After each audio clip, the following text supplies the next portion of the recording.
Hola, hola, ¿me escuchan? Hola, ¿qué tal? Buenas tardes, doctor. ¿Cómo andan? Muy bien. Bien. Bueno, vamos a dar inicio. Eh, el viernes pasado estuvimos viendo garantía federal e intervención federal. Completamos toda la explicación con respecto a la garantía federal y nos falta terminar algunos temas de la intervención. Eh, eh, Recuerdan entonces que explicamos el concepto de la garantía federal, vimos la primera parte del artículo 5, explicamos todas las reglas de sujeción que enumera el artículo 5 y explicamos luego el último párrafo del artículo 5, que es donde está consagrada propiamente dicha la intervención federal. También dijimos que estos dos institutos están relacionados entre sí, a punto tal que uno es consecuencia directa del otro. Es decir, que la intervención federal es consecuencia directa de la garantía federal. El modo en que se hace efectiva la garantía federal, que está, reitero, en el artículo 5, es mediante el instituto de la intervención federal. Explicamos el concepto de la intervención federal,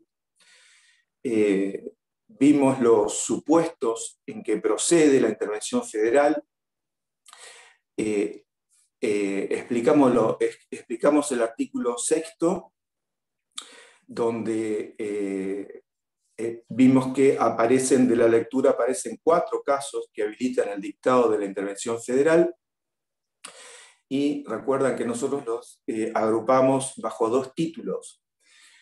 Los 2 primeros supuestos que aparecen leyendo de corrido el artículo sexto, nosotros los agrupamos bajo el título de intervención federal per se o intervención federal por decisión exclusiva del gobierno federal. Y bajo el título de intervención federal a requisitoria de las autoridades constituidas o intervención federal a pedido, agrupamos los supuestos que aparecen en tercer y cuarto lugar. Y aclaramos también que hay un quinto supuesto de intervención federal que la cátedra no comparte y que se ha denominado intervención federal preventiva. Y explicamos que este quinto supuesto es una desnaturalización del primer supuesto de intervención federal que aparece en el artículo sexto, y que por lo cual hay que hacer una interpretación restrictiva de cuando se encuentra alterada la forma representativa y republicana de gobierno, ¿verdad? Porque este quinto supuesto, reitero, denominado intervención federal preventivo, no es aceptado por la cátedra, porque es una desnaturalización y un abuso, y su utilización ha sido un abuso en que han incurrido para el dictado de la intervención federal. Como siempre les pido, si hace falta rebobinar, porque yo doy por sentado todos estos temas que ya los vimos la clase pasada. Cualquier cuestión, por favor, me interrumpen y aclaramos o volvemos para atrás o repasamos algún tema de los que vimos. Entonces, para completar lo que nos falta y no ser reiterativo con lo que ya vimos la clase pasada, tenemos que señalar que este instituto de la intervención federal es muy importante, y en la Constitución hay una breve o escuetas referencias.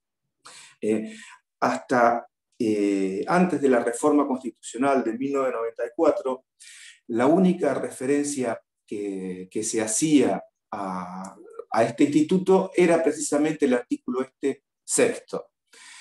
Pero este artículo dejaba muchas dudas por cuanto no se explicaba debidamente y daba lugar a que se implementaran intervenciones federales amplias y que iban en contra de lo que este instituto, en contra de la finalidad que tiene este instituto.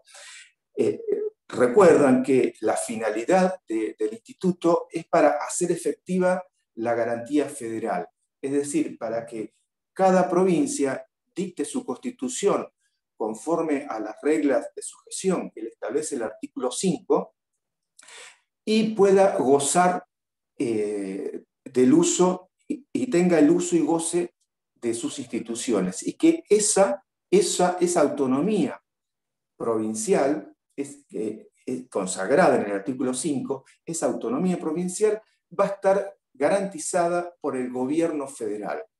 Como ven, es un instituto propio de un Estado federal, la garantía. Pero tiene que hacerse un buen uso, porque si no, lo que ha ocurrido a lo largo de la historia de nuestro país ha sido la utilización con fines totalmente distintos a los que tiene plasmados el artículo sexto.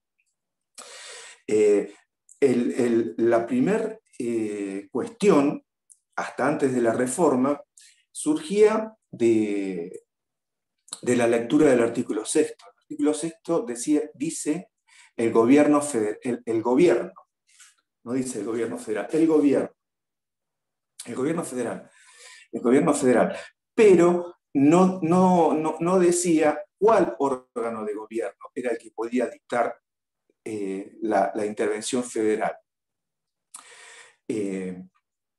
Esa discusión de qué órgano de gobierno la puede dictar, la vino o este vacío lo vino a solucionar la reforma del 94, porque estableció claramente que es una facultad del Congreso, artículo 75, inciso 31, dictar la intervención federal.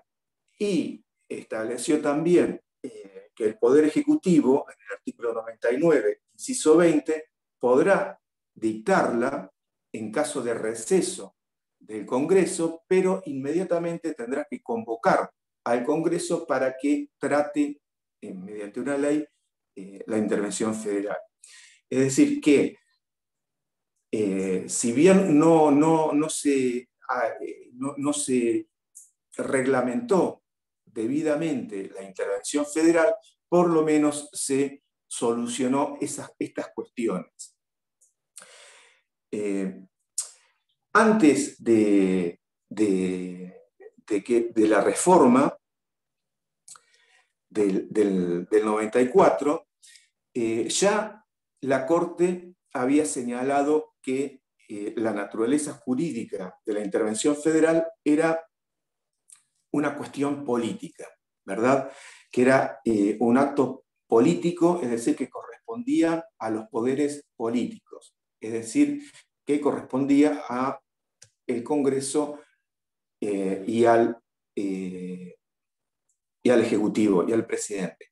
Ahora, entonces, con lo que se consagró expresamente, se aclaró que se terminó esa discusión de qué órgano y se quedó claramente establecido que el órgano que puede dictar la intervención es el Congreso y excepcionalmente el presidente. Vimos entonces los casos en que procede. En la anterior clase explicamos los 4 supuestos y el quinto supuesto que recién le recordábamos, y quedamos para comenzar con el tema específico ahora, que serían las etapas de la intervención federal. podemos señalar que la intervención federal tiene dos etapas. Una etapa es la etapa declarativa y otra es la etapa ejecutiva. En la etapa declarativa es donde hay que responder a la naturaleza del acto, y aquí viene a colación lo que señalamos recién, el criterio de la Corte en los fallos Cullen contra Lerena de 1893 y el fallo Orfila de 1929. En estos fallos, la Corte sentó que el dictado de la intervención federal es una cuestión política. Y por ende, al ser una cuestión política, es una cuestión no judiciable. Este criterio de la Corte, reitero, desde el fallo Cullen contra Lerena, luego reiterado en el fallo Orfila, es el que sigue siendo el criterio actual de la Corte con respecto a este tema, es decir, que es una cuestión política y por ende no judicial. Con este criterio, con respecto a esta postura de la Corte, Sucherino comparte el criterio de que es una cuestión no judiciable, pero no comparte el criterio de que no sea susceptible de revisión judicial. Él señala que podría la Corte declarar la inconstitucionalidad de una ley que dictó el Congreso.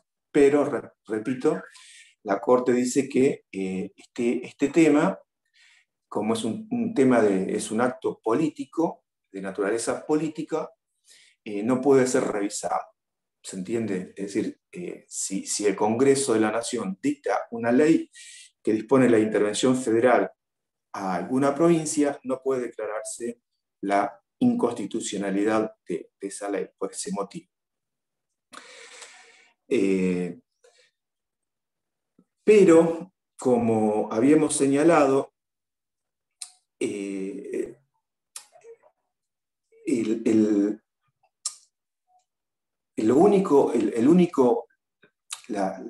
la luz que ha traído la reforma del 94 ha sido precisamente esto que vimos recién, qué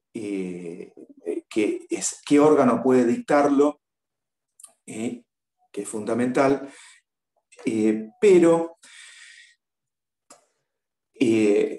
no se ha dictado a lo largo de la historia en nuestro país, como por ejemplo si tiene Estados Unidos una ley que reglamente el procedimiento para llevar a cabo una intervención federal.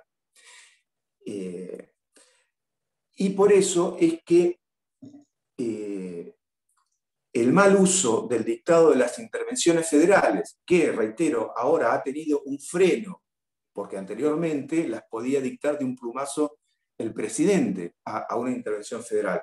Hasta el 94, el presidente de un plumazo podía dictar una intervención federal, por más que la doctrina decía que era una atribución del Congreso, ¿verdad? Por eso es que hace falta una ley que reglamente la intervención federal para que no pueda haber intervenciones federales amplias y no pueda haber interpretaciones de la ley en forma antojadiza por parte del poder político, ¿verdad?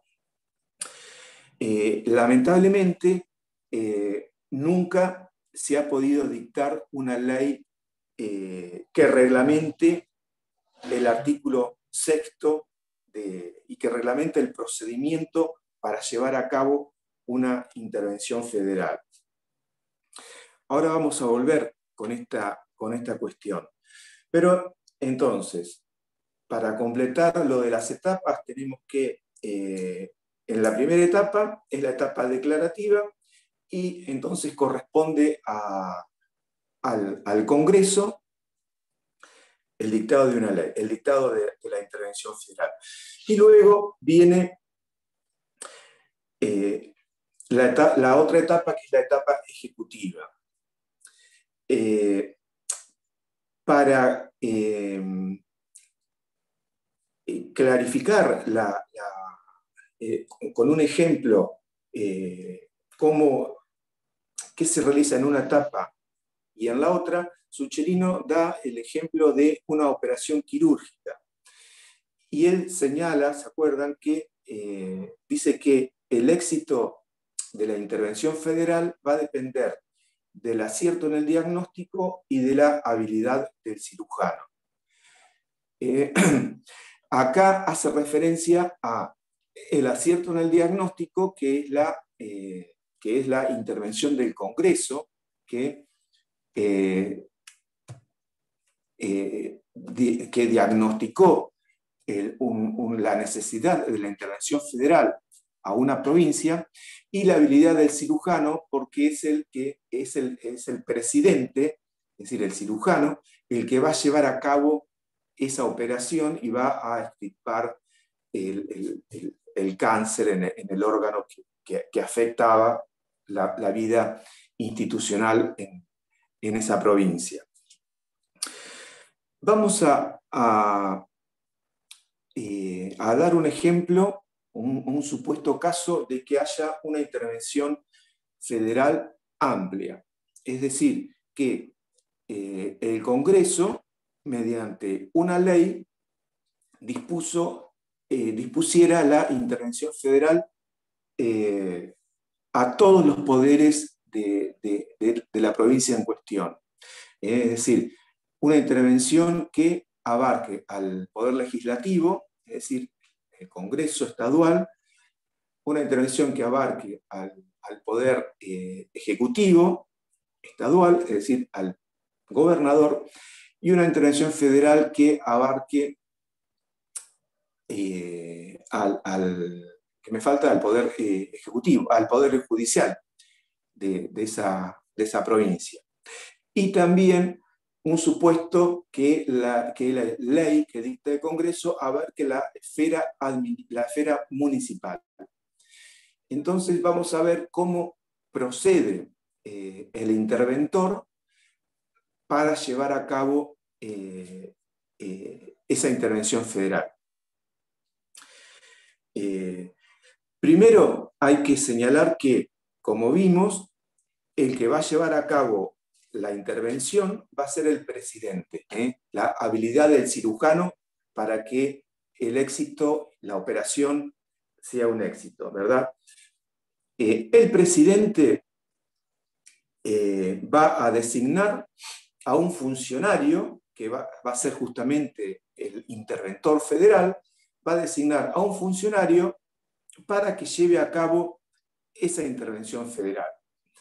Y le va a dar instrucciones, diciéndole cómo va a llevar a cabo esa intervención federal, ¿verdad?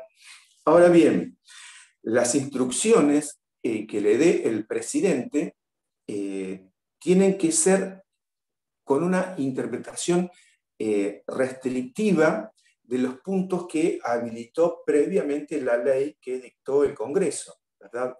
Si el Congreso, si la ley que dictó el Congreso establece la intervención federal al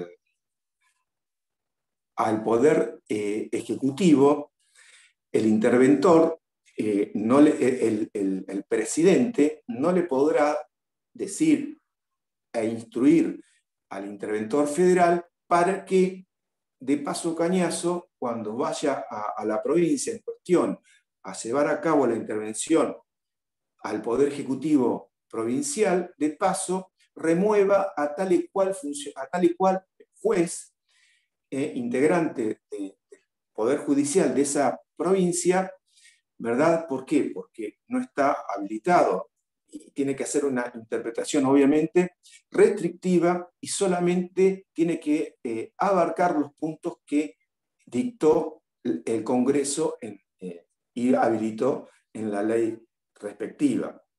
Es decir, que presidente le va a dar precisas instrucciones para llevar a cabo estrictamente esa intervención.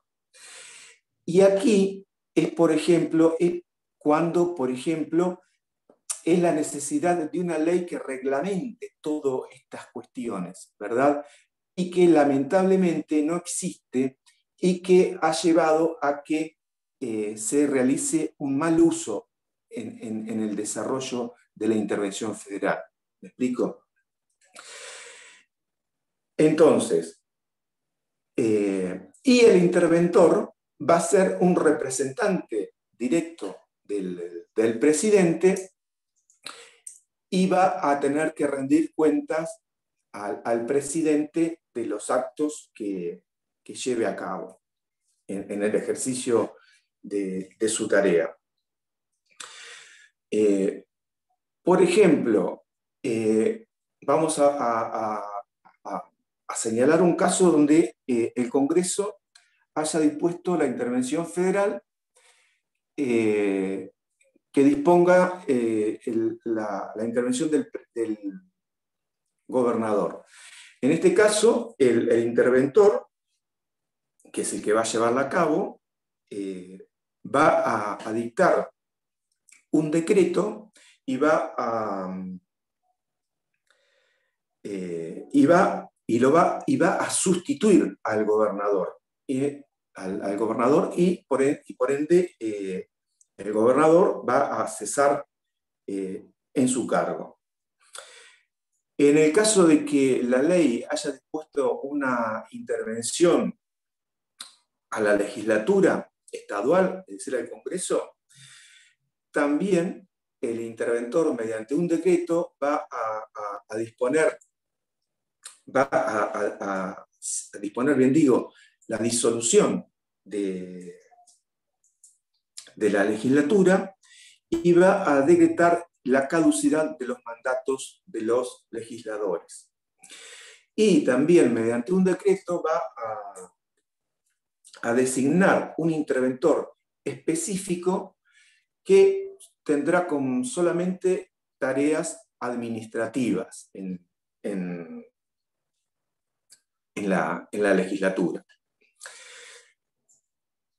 En el caso de que la intervención federal abarque al poder judicial, el interventor mediante un decreto va a disponer,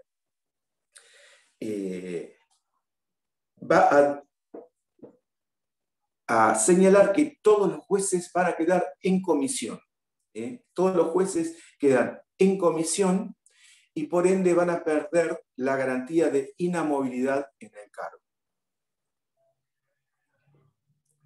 Ello porque si no se decreta si no se los declara en comisión, no puede, debido a la garantía de inamovilidad que tienen los jueces, no puede remover a tal o cual magistrado. Entonces, una vez que los declara en comisión, va a poder proceder a la remoción del magistrado y una vez que realizó esa remoción, va a confirmar en el cargo a los integrantes del Poder Judicial, con lo cual ellos van a reasumir la garantía de inamovilidad. ¿Qué pasa cuando la intervención federal abarca la esfera municipal? Primero, es fundamental que la ley, para que no haya estos abusos, es fundamental que la ley que dicta el Congreso expresamente señale, establezca la intervención federal en la esfera municipal, ¿verdad? ¿Por qué? Repito, porque no puede haber interpretaciones laxas. Tiene que hacerse una interpretación restrictiva, es decir, y ante la duda, ¿qué pasa? ¿Abarca a la esfera municipal? ¿Por qué? Porque la institución municipal no es autoridad constituida. Entonces, está la discusión si puede disponerse o no. En ese caso, repito, la ley que dicta el Congreso tiene que decir expresamente que abarca la esfera municipal. Aclarado eso, ¿cómo procede el interventor? Procede igual que como procedería para una legislatura. Va a disolver el cuerpo deliberativo, es decir, va a decretar el cese de los mandatos de todos los integrantes del Consejo Deliberante y va a decretar el mandato de la propia autoridad municipal, ejecutivo municipal, del intendente. Y va a designar un comisionado municipal que va a estar a cargo de la institución municipal. ¿Se entiende este tema? ¿Alguna duda? ¿Se entiende? Sí, se entiende. Perfecto. Bueno, perfecto. Se entiende, Bárbaro. se entiende. Bueno, Disculpe, doctor, una consulta. sí. No, esa ley es que dicta el Congreso, ¿necesita las 2/3 partes o requiere una mayoría más especial? Sí, para dictar la intervención federal, la ley que habilita la intervención federal, sí. Las 2/3 partes serían. Exacto, sí. Y volviendo a estas cuestiones de la intervención federal,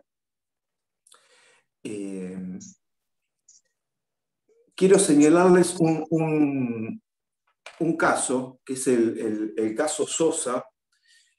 Sosa, que fue procurador en la provincia de Santa Cruz. En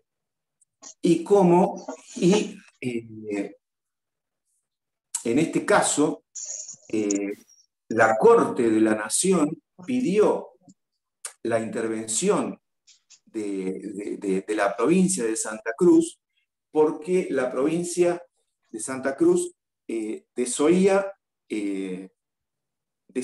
las sentencias de la Corte y pidió, la Corte agotó todas las instancias y la Corte y la provincia de Santa Cruz hizo caso omiso a todo esto, y al día de la fecha vemos cómo la separación de poderes y los principios republicanos fueron violados claramente por la provincia de Santa Cruz, y aquí no ha pasado nada. No sé si ustedes lo conocen al fallo el fallo Sosa. Sosa era procurador en Santa Cruz, donde había sido gobernador el luego presidente Néstor Kirchner, ¿verdad? Y las autoridades provinciales dispusieron la división del Ministerio Público en Defensoría y Fiscalía. Y por ende, a Sosa lo separaron del cargo, con lo cual se afectaba la garantía de inamovilidad en el cargo del procurador de la provincia. Entonces Sosa le inició un juicio a la provincia, y la Corte de la provincia de Santa Cruz, lastimosamente o graciosamente, le dio la razón esto es lo que es gracioso, le dio la razón a Sosa, pero le dijo, tiene razón, pero marche preso. ¿Por qué? Porque le dijo que claramente era inconstitucional lo que había hecho la provincia, pero como ya se habían nombrado a otros funcionarios, le aconsejaba que lo que tenía que realizar era cobrar una indemnización. Sosa no claramente le manifestó a la Corte que él no quería una indemnización. Él quería reasumir el cargo y continuar con sus funciones. El abogado que patrocinaba al procurador, a Sosa, era el constitucionalista Sapsay. Y siempre que aparece Sapsay, siempre sale a colación esta cuestión del fallo de Sosa. Se habló hasta de una indemnización de 2 millones de pesos, de dólares en su momento, y Sosa no aceptó ninguna indemnización y recurrió a la Corte, y la Corte le ordenó a la provincia que cumpliera la sentencia que dictaba ahora la Corte y lo restituyera a Sosa en el cargo. Intimó al gobernador y a las autoridades, no quiero decir, pero de risa, ¿no? Y entonces pidió que se le forme una causa penal por desobediencia, se le volvieron a matar de risa, y pidió al Congreso que tomara cartas en el asunto, ya que claramente está configurada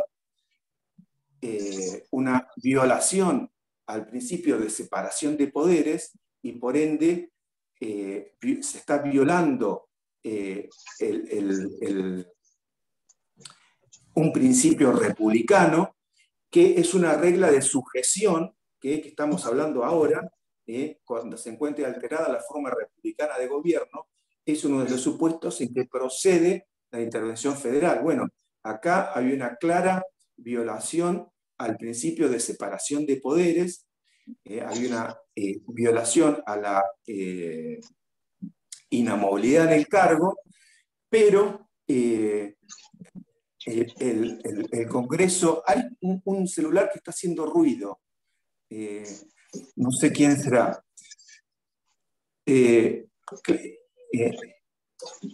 Pero, en definitiva, el Congreso, que es el que tiene que dictar la intervención federal, obviamente, el Congreso, en plena época de gobierno kirchnerista, no habilitó nunca la intervención federal a Santa Cruz, justamente, ¿verdad?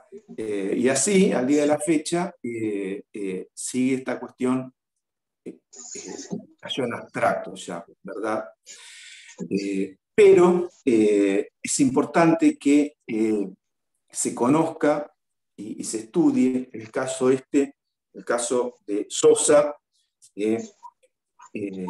contra provincia de Santa Cruz, y cómo la Corte pidió la intervención al Congreso, y a pesar, obviamente, de que hubieron varios proyectos de ley para que se dicte la intervención federal, el Congreso de la Nación dicte la intervención federal a la provincia de Santa Cruz, obviamente, como requiere esas mayorías que recién señalaba Alessandro, no se pudo llevar a cabo la intervención federal en cuestión. ¿Alguna duda?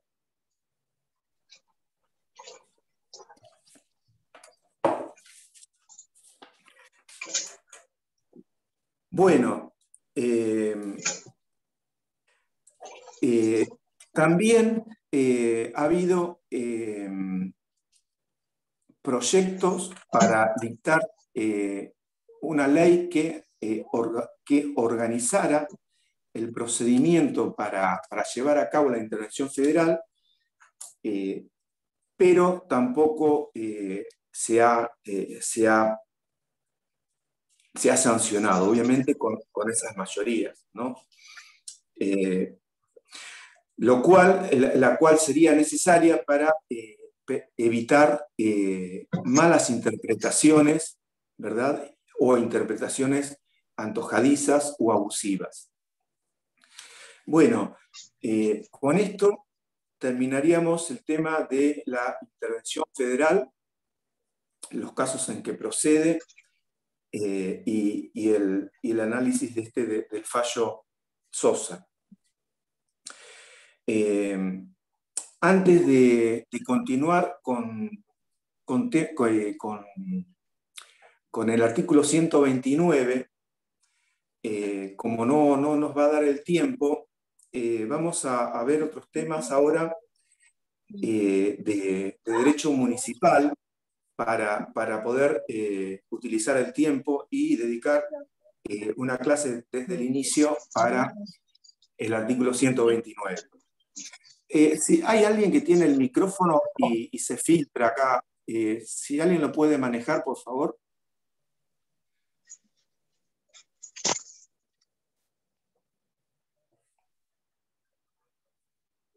Bueno, vamos a ver los temas de derecho municipal que les había señalado y vamos a empezar con las doctrinas argentinas sobre el derecho municipal y me voy a basar específicamente en Lisandro de la Torre.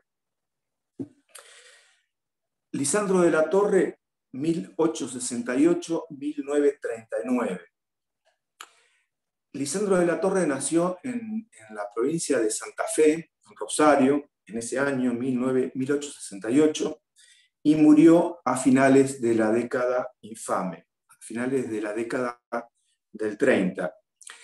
Lisandro de la Torre se graduó con su famosa tesis doctoral denominada El régimen municipal, se graduó como abogado. Esa tesis fue realizada en 1888 y fue publicada en 1989, el año siguiente. Lisandro de la Torre, aparte de municipalista, uno de los más grandes municipalistas que tiene nuestro país, aparte de la Torre fue político. Lisandro de la Torre nació dentro del Partido Radical, ¿verdad? Pero luego terminó enfrentado con Hipólito Yrigoyen y se alejó del radicalismo. Seguramente ustedes habrán visto, y si no les recomiendo que vean la película Asesinato en el Senado de la Nación, donde está justamente el intento de homicidio que fue víctima Lisandro de la Torre y que terminó recibiendo el balazo su discípulo y también legislador Enzo Bordavere. Y ahí lo ven ya a un Lisandro de la Torre mayor, ¿verdad? Y tenía barba. Esa barba se la dejó. ¿Por qué? Porque cuando yo les digo que de la Torre terminó enfrentado con Yrigoyen, que fue un político que terminó enfrentado con Yrigoyen, ustedes pensarán, sí, qué novedad. Los políticos se enfrentan y se terminan enfrentando con algún líder de un partido político, se enfrentan y se van y saltan de un partido al otro. ¿Qué novedad me está diciendo Bautista? Bueno, acá cuando yo les digo que terminó enfrentado, literalmente terminó enfrentado y batido a duelo con Yrigoyen. Y fue un duelo de caballeros, fue un duelo a primera sangre, los dos eran grandes esgrimistas, y como recibió una estocada en la cara, le terminó quedando una cicatriz. Por ese motivo es que Lisandro de la Torre usa la barba que ven ahí en la película del asesinato en el Senado de la Nación. Bueno, una vez que Lisandro de la Torre terminó enfrentado y se fue del Partido Radical, una desilusión y una depresión lo llevó a alejarse de la vida política, pero volvió en 1908 y formó su partido, que se llamaba la Liga del Sur.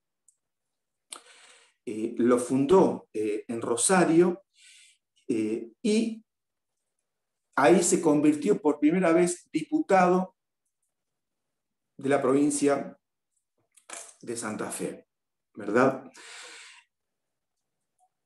Y en 1912 hizo su aparición con el partido todavía vigente, Partido Demócrata Progresista, ¿verdad? También fundado por Lisandro de la Torre, fue candidato a presidente con el Partido Demócrata Progresista, enfrentó a Irigoyen en las elecciones que hubieron en ese año y obviamente fue Irigoyen el que ganó las elecciones.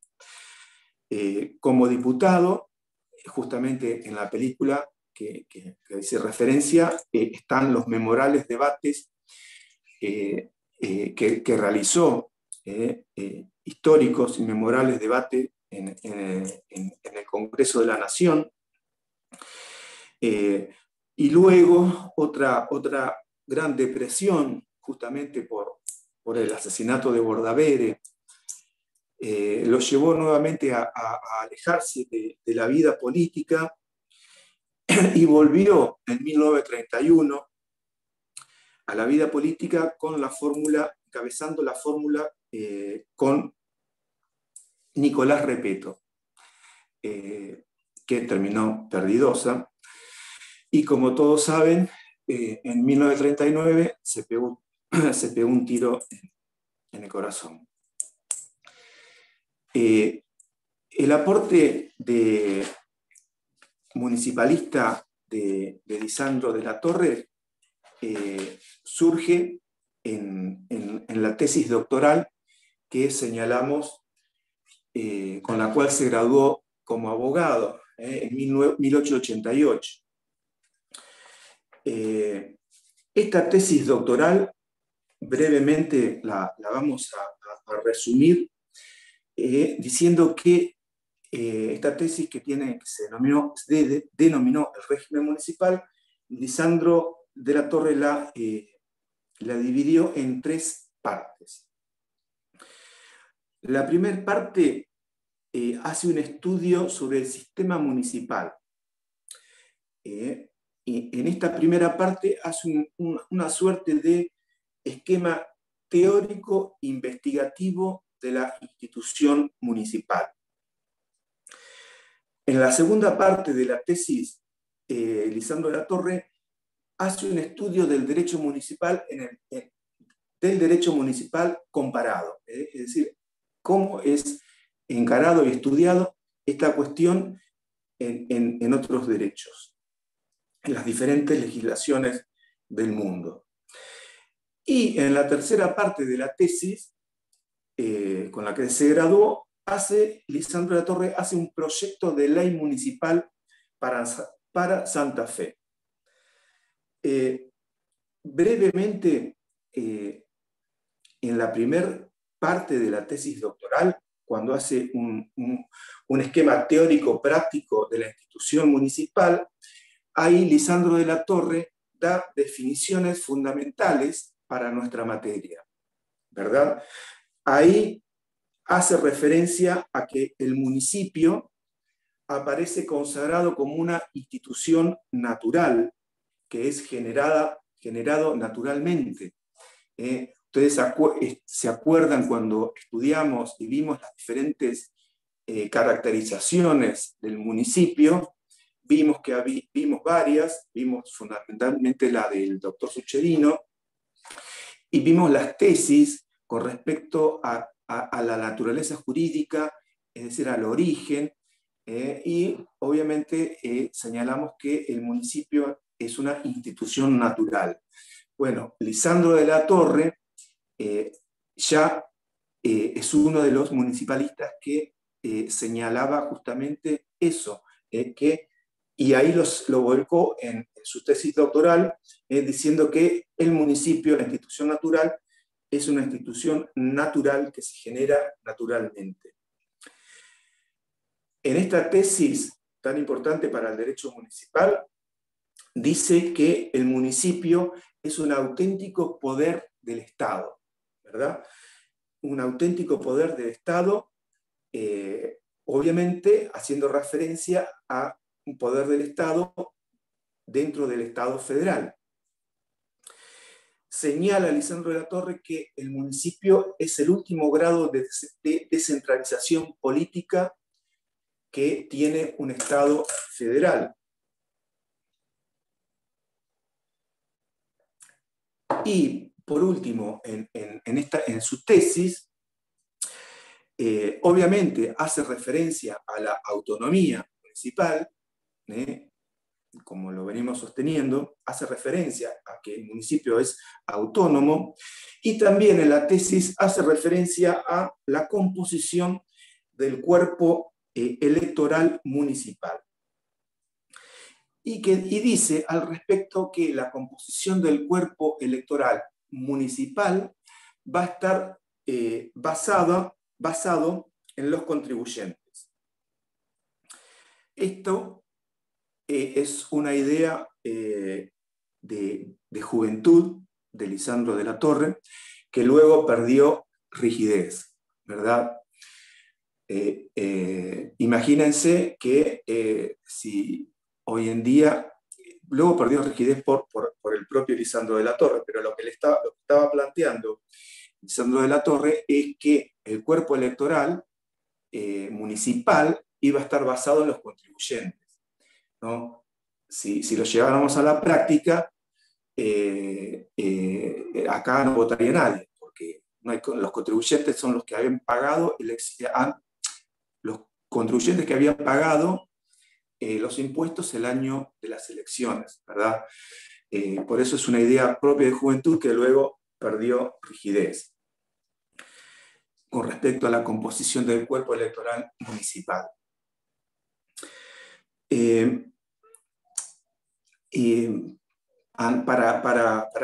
Para la materia no vamos a analizar la segunda parte de la tesis de Lisandro de la Torre, pero sí vamos a hacer referencia a la tercera parte de la tesis, que es la que realiza un proyecto de ley municipal para Santa Fe. Acá Lisandro de la Torre realiza diferentes cuestiones. En primer lugar, en la tesis establece municipios por categoría, y así señala la existencia de 3 categorías de municipios, ¿no? Todos los municipios, obviamente, con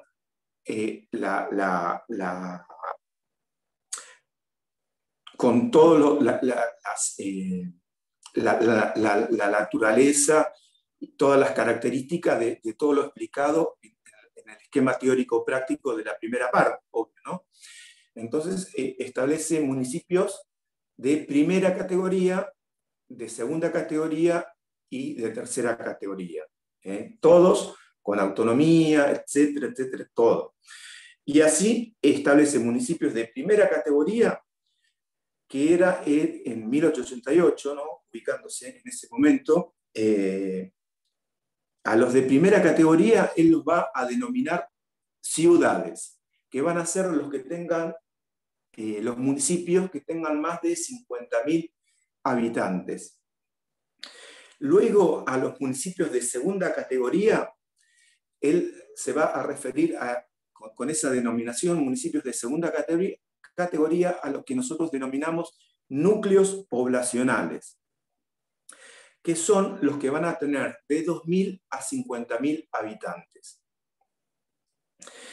Y después realiza la clasificación de municipios de tercera categoría a los que se denomina centros de campaña, que son los municipios que van a tener de 300 hasta 2.000 habitantes. Entonces, ahí Lisandro de la Torre va a dividir o clasificar a los municipios según la cantidad de habitantes y los va a clasificar de esa forma: centro de campaña, núcleos poblacionales y ciudades propiamente dichas.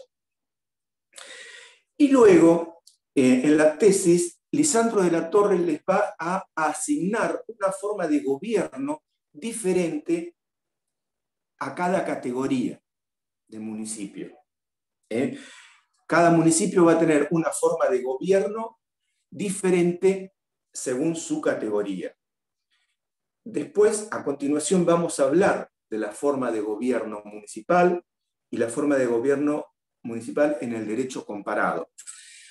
Pero si yo les pregunto ¿a qué se refiere Lisandro de la Torre cuando habla de las formas de gobierno? Cuando yo les digo que Lisandro de la Torre establecía una forma de gobierno diferente a cada municipio, según la categoría. ¿Qué es lo que les estoy diciendo? Razonando nomás. Una forma de gobierno municipal diferente según la categoría.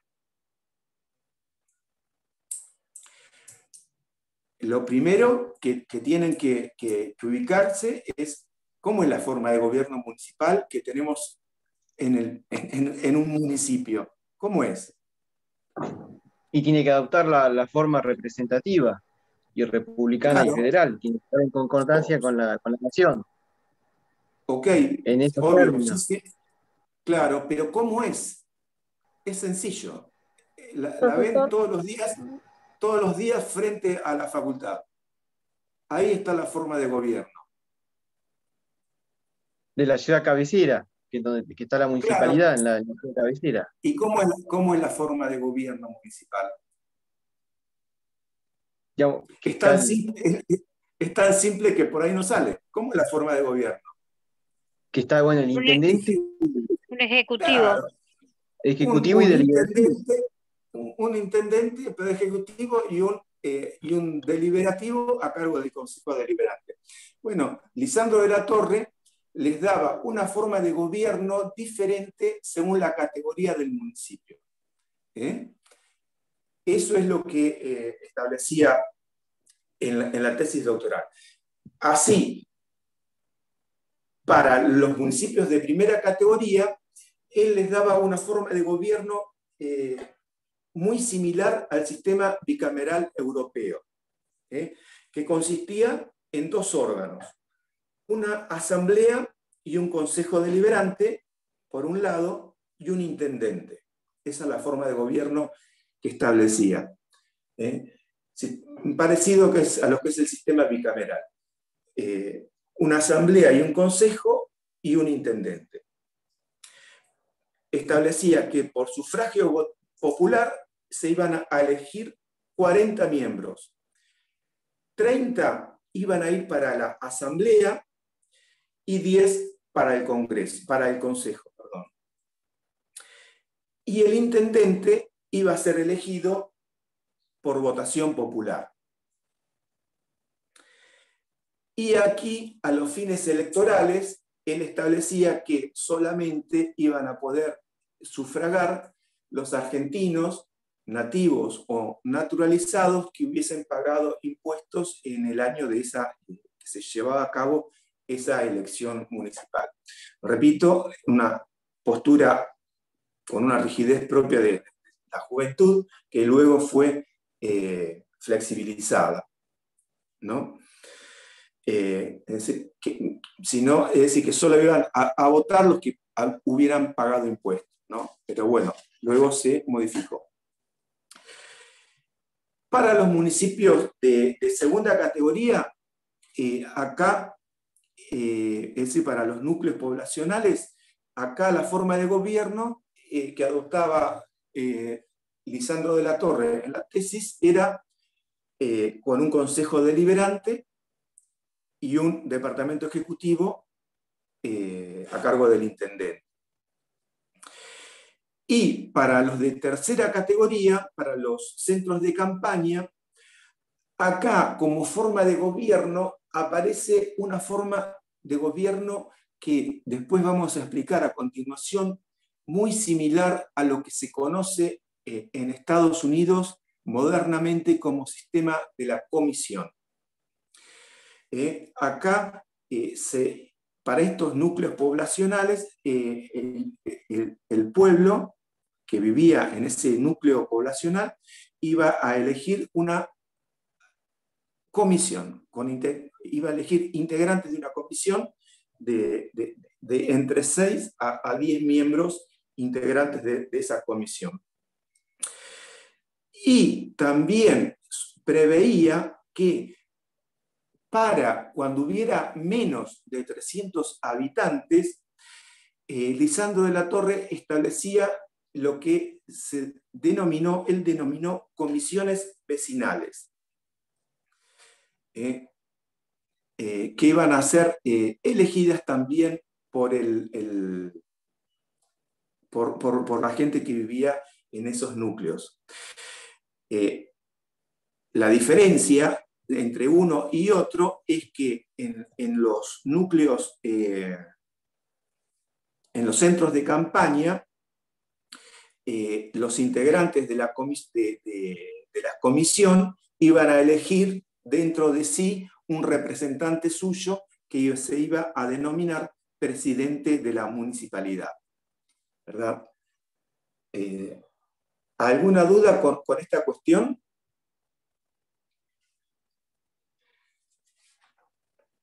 Bueno,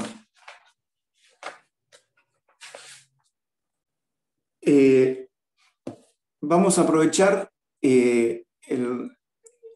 lo que nos queda para hablar justamente y enganchar el tema con los sistemas de gobierno municipal en el derecho comparado.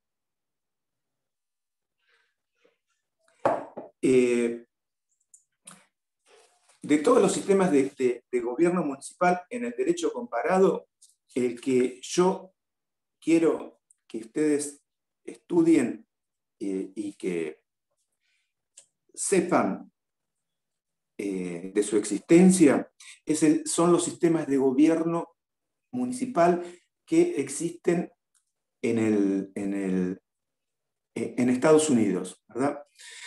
En Francia tenemos el consejo y el alcalde, pero el que tiene notas más destacadas para nosotros ahora son los sistemas de gobierno municipal estadounidenses.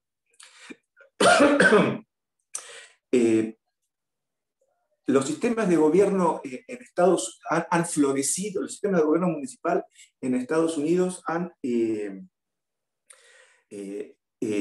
florecido a lo largo de todos los estados de la Unión, y allí hay una constante preocupación por el perfeccionamiento y el mejoramiento de este tema del gobierno municipal. En Estados Unidos surgen carreras terciarias y universitarias que deben cursar quienes quieran regir los destinos de una institución municipal. Ya en tiempos de la dominación inglesa, es decir, antes de la independencia, en Estados Unidos habían dos sistemas de gobierno, dos figuras. Una que eran el consejo y el alcalde. El consejo era el que tenía el efectivo manejo de la administración municipal, y el alcalde, por su parte, era nombrado por ese consejo.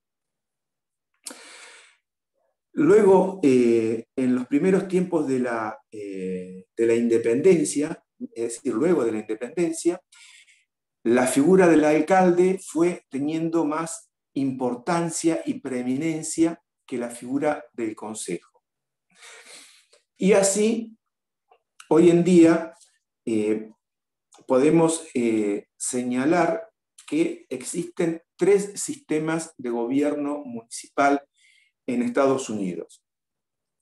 El primer sistema de gobierno municipal es este sistema que estamos refiriéndonos ahora, que es el sistema tradicional de gobierno municipal, que es el sistema del alcalde y del consejo, que brevemente hicimos referencia. Este es el primer sistema tradicional que existe en Estados Unidos y que viene desde tiempos de la dominación inglesa, con esas variantes que vimos recién, de la preeminencia que hoy en día tiene el alcalde con respecto al consejo, pero tiene dos variantes el sistema tradicional vigente. Una variante es que es la variante del alcalde fuerte y el consejo débil, y la otra variante es viceversa, alcalde débil y consejo fuerte. Cuando hacemos referencia a la variante del alcalde fuerte, estamos en el caso de que el alcalde tenga poderes que permita nombrar y remover funcionarios, que el alcalde pueda tener facultades de veto en el presupuesto, y la variante del alcalde débil y el consejo fuerte es cuando se faculta, por ejemplo, al consejo para nombrar y remover a funcionarios.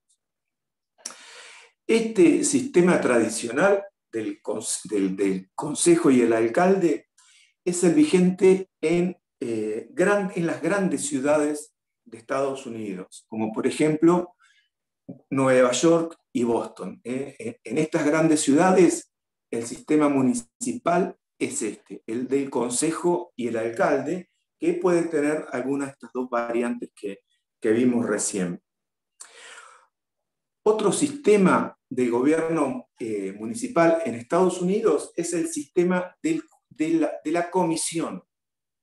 Este sistema de la comisión consiste en entregar el manejo de la institución municipal a una comisión, cuyos integrantes de la comisión, los famosos comisionados, van a estar elegidos por votación popular, y la nota más importante es que sobre estos comisionados va a pesar lo que se denomina recal, se escribe con doble L, recal, o recurso de revocatoria de mandatos, que es para el caso de mal cumplimiento de las funciones. Es decir, que el electorado se reserva la facultad de hacerlo cesar a alguno de los comisionados en el cargo por mal desempeño de sus funciones. Lo importante o las notas distintivas de este sistema de la comisión es que la selección de los candidatos es por un sistema de méritos, ¿verdad?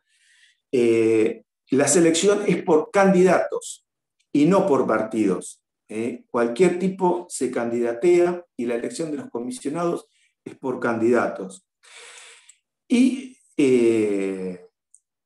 la otra nota, que es la del recall, que el electorado se reserva esa facultad.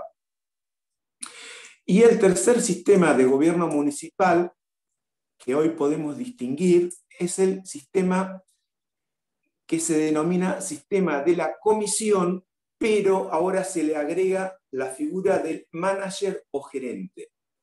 Es decir, que el tercer sistema es el sistema de la comisión y el manager o gerente.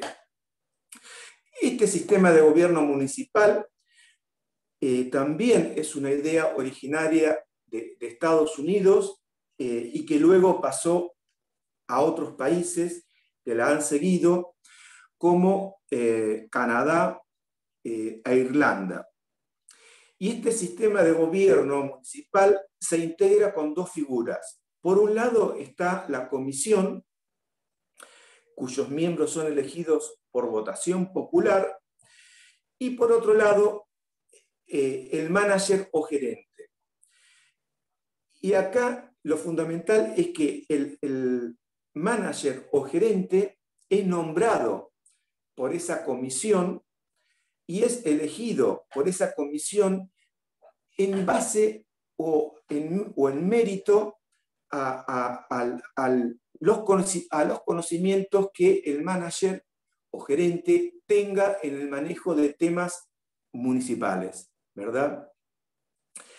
Y así la comisión va a celebrar un contrato con el manager o gerente y se va a revocar, se va a reservar la facultad de hacerlo cesar al manager o gerente en cualquier momento sin ninguna justificación.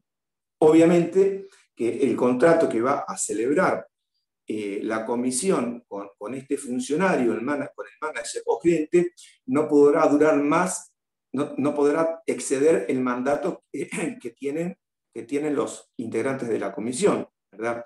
Es decir, que el contrato va a ser indefinido en el tiempo, porque se reserva esa facultad, la comisión, de hacerlo cesar en cualquier momento, cuando la comisión no esté de acuerdo en cómo realiza sus funciones el manager o gerente.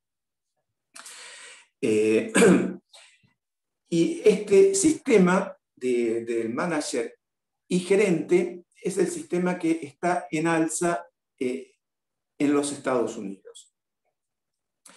El manager o gerente tiene que ser un egresado universitario. Y aquí Sucherino señala que se combina justamente la democracia con la eficacia, algo que es tan difícil de conjugar.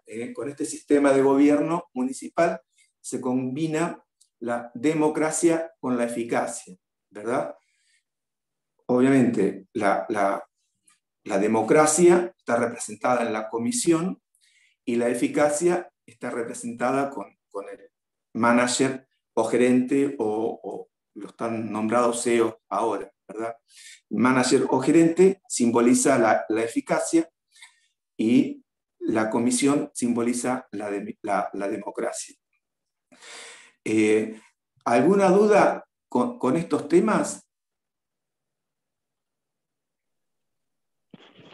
No. Un segundo.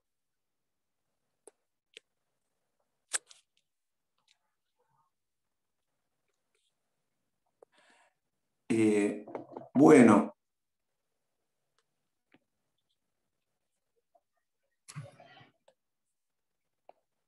Un segundo, estoy...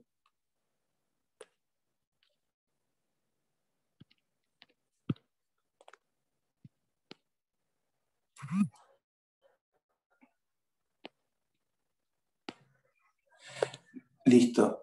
Bueno, si no tienen alguna duda, dejamos con el tema acá y nos vemos el viernes que viene para empezar con un tema largo y tener todo el tiempo, que es el artículo 129, que es el último artículo que se incluyó en la reforma del 94 y que pueden ir estudiándolo para que se entienda mejor el tema. Bueno, si no hay ninguna duda, nos vemos el viernes que viene. ¿Se podría repetir el artículo? 129. Es el tema, del estatus jurídico de la ciudad de Buenos Aires, la CABA, y justamente la actualidad que tiene este tema con el fallo de la Corte de días pasados, ¿verdad? Sí. Bueno, gente, si no hay dudas, nos vemos el viernes que viene y que tengan muy buen fin de semana todos. Gracias. Gracias. Gracias, buen fin de. Gracias. Doctor, Gracias. doctor, Sí. Doctor, Decime. discúlpeme que Sí, lo moleste. Le no, quería hacer una pregunta de forma particular. ¿Puede ser? sí, sí. Yo justamente le había enviado un mensaje a usted por el campus, no sé si lo podrá haber visto. Eh, ¿Tu apellido es Díaz que acá no Ulises. te vio? Díaz Ah, Ulises. Sí, sí. sí, que no pudiste Yo por hacer el el tema refermal. recuperatorio. Sí. Quería No, no, saber no. si puedo hablar con usted en forma privada o cómo puedo hacer. Llámame, Yo llámame, no no, no tengo lo vi su el número. mensaje. ¿Me podría pasar su número? Sí, 223, ¿Cómo? 223, 5, 223. 5, Sí. 0, 5, 0, 22, 264. Sería 55 0 22 264. 264. Exacto. Bueno, bueno, doctor, gracias. Ahora lo llamo. No, ok, Ok. bárbaro. Bueno, gente, nos vemos el viernes que viene. ¿No? Bueno, Gracias. chao. Hasta Hasta luego. luego. A usted. Adiós.